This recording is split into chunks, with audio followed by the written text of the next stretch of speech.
What if death wasn't the end? Not in a spiritual sense, but a technological one.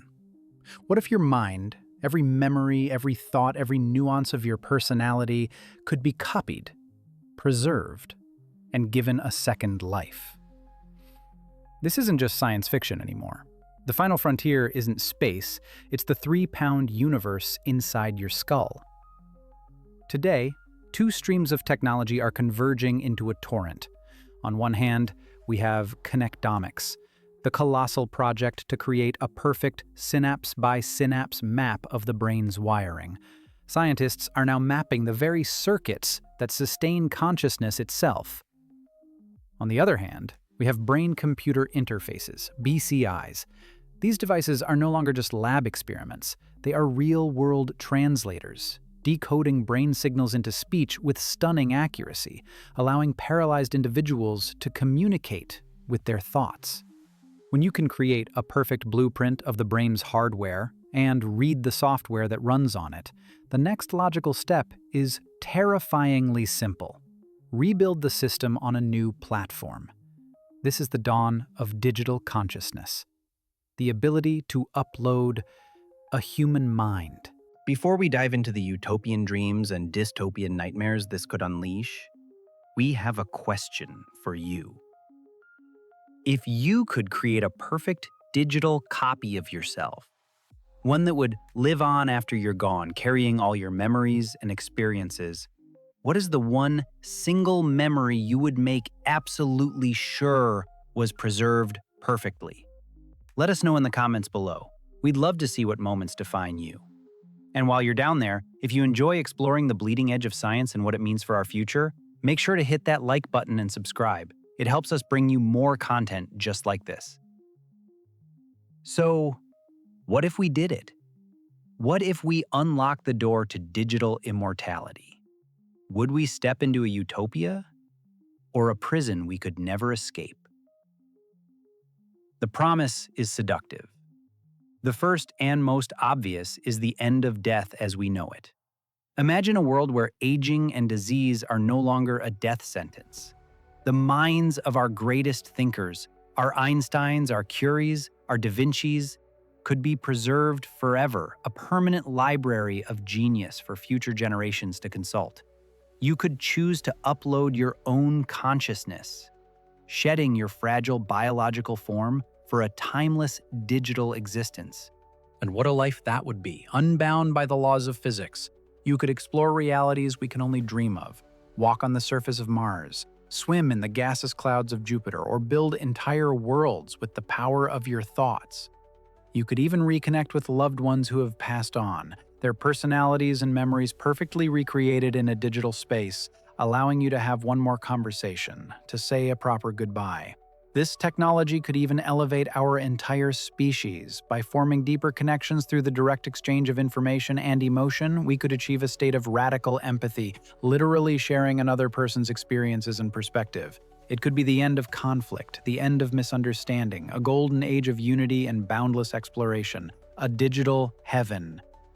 But every heaven has a corresponding hell. And the path to this one is paved with terrifying possibilities.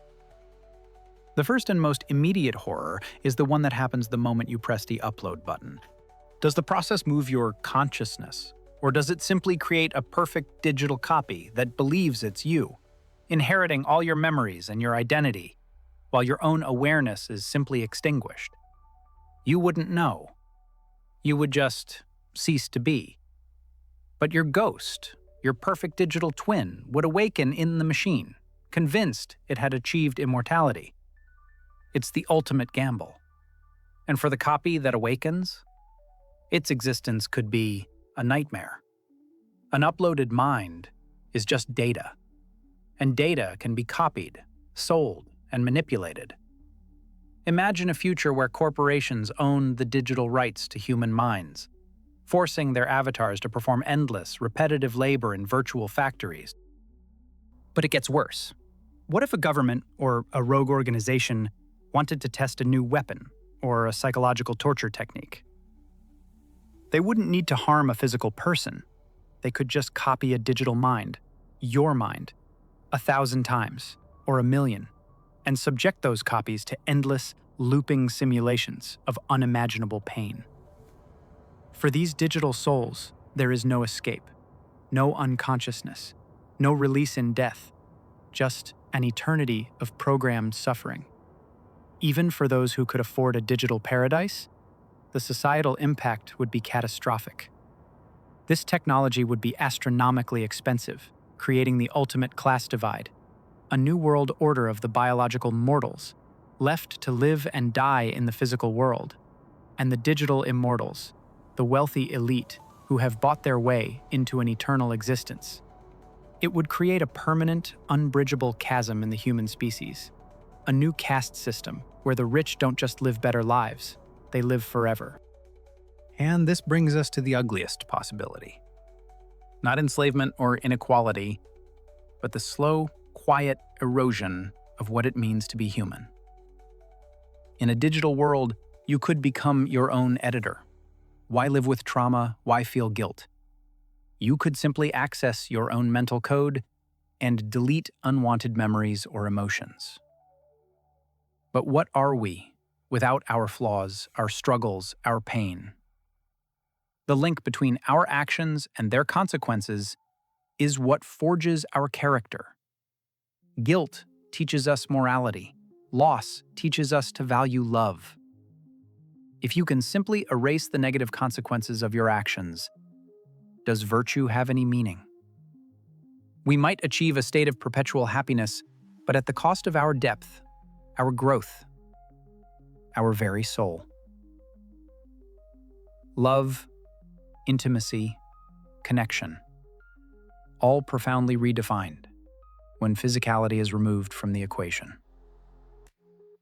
In our quest for a perfect eternal existence, we might edit away the very messy, difficult, and vulnerable parts of ourselves that make us human. We would become a race of sanitized, immortal ghosts, having forgotten what it truly means to live. Measured, thoughtful. The technology is no longer a distant dream. The map is being drawn. The language of the brain is being translated. The door to digital consciousness is creaking open. It offers the ultimate prize, a life without end. But the price may be everything we are. So, the question is, if you were given the choice, right now, to upload your mind, would you press the button, knowing that the you who wakes up in the machine might not be you at all, but just a perfect copy, destined to live forever in a world you can't truly touch, while the real you is gone for good?